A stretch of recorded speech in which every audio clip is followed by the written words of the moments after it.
The athletic director slams his clipboard down and points angrily at the exit door while shaking his head at the elderly woman. "Lady, your daughter's account is 4 months overdue. Either pay the full balance right now or she's banned from this facility permanently."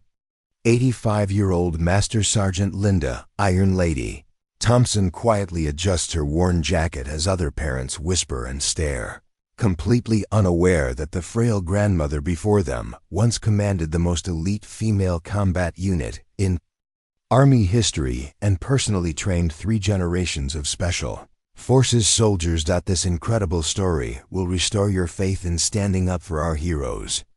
Hit subscribe and let me know in the comments.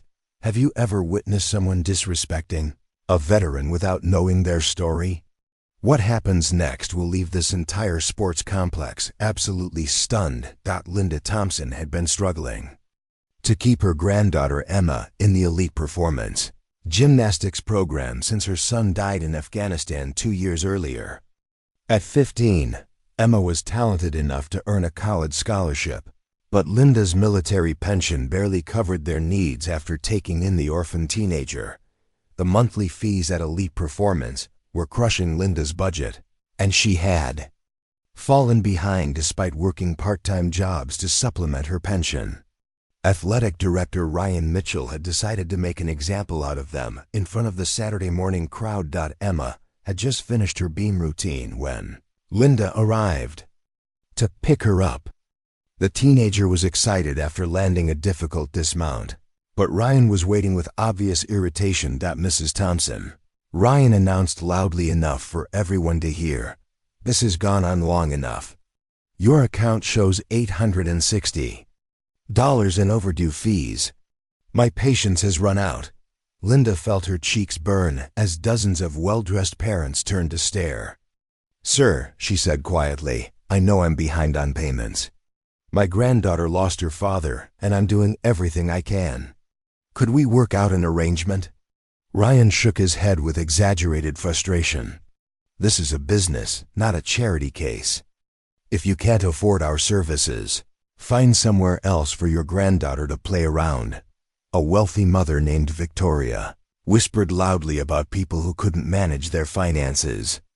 Emma's face fell as she realized what was happening, tears starting to flow from embarrassment. "Look, lady," Ryan said with condescension, "this isn't some community rec center. We provide Olympic-level coaching from certified professionals. We don't need janitors or volunteers. We need paying customers." The lobby fell quiet as more people gathered to watch. Emma was crying openly, humiliated in front of her teammates and coaches. Victoria decided to support Ryan's position.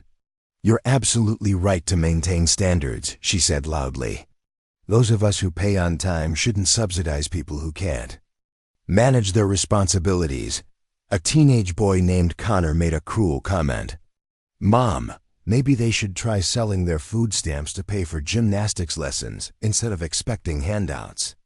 Laughter followed his words, devastating both Linda and Emma. Mrs. Thompson, Ryan announced to the entire lobby, "Your granddaughter is banned from this facility until your account is paid in full.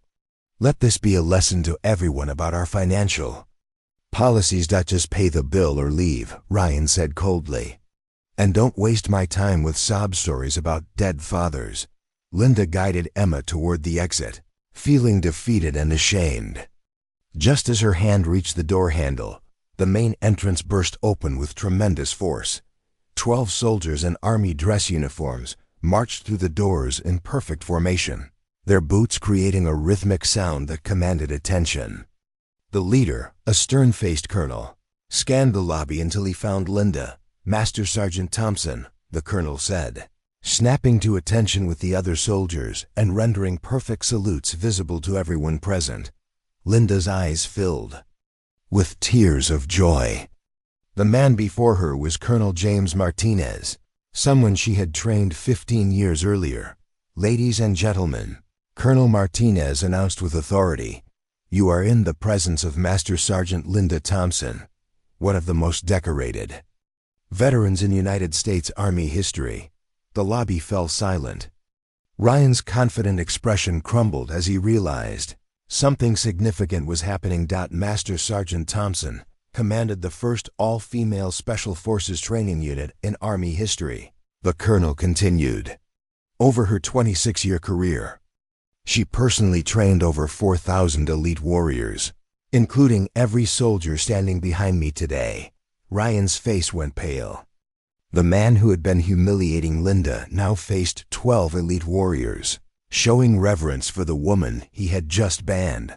This woman taught us survival, impossible missions, and never abandoning teammates, Colonel Martinez said, looking directly at Ryan.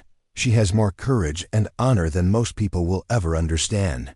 One of the other soldiers stepped forward. Ma'am, I'm Master Sergeant Rodriguez. You saved my life during training. When I was pinned down in Fallujah, your voice in my head kept me alive.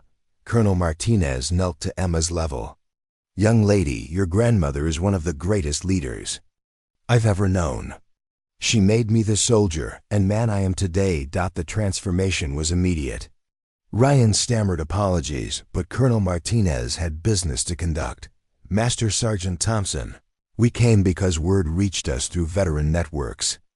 We want to establish a scholarship fund for Emma and offer you a position as our senior civilian training consultant. He handed Linda an envelope with a check and job offer. Master Sergeant Rodriguez announced they had also arranged for Emma to attend the Olympic Training Center's summer camp and established a college scholarship fund.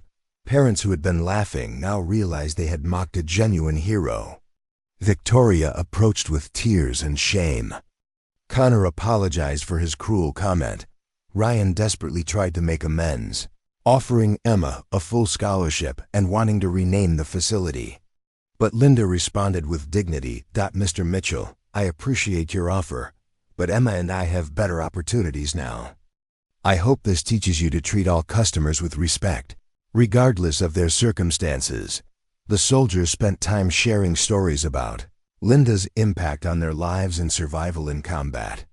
Emma sat proudly learning about her incredible grandmother. As they prepared to leave, Colonel Martinez made a final announcement. You witnessed something shameful today, mistreating a hero who sacrificed for your freedom. But you also witnessed the respect true soldiers show their leaders. Linda left not as a charity case, but as the honored veteran she had always been. Emma walked beside her with new understanding of her grandmother's legacy and opportunities that would honor both her talent and Linda's sacrifice. The story spread through veteran communities and beyond. Ryan's business never recovered from humiliating a decorated veteran, while Linda found herself with recognition she had never imagined. Emma learned that heroes don't always wear uniforms. Sometimes they wear worn jackets and worry about bills. But their courage creates ripples through generations of warriors and touches countless lives in unmeasurable ways.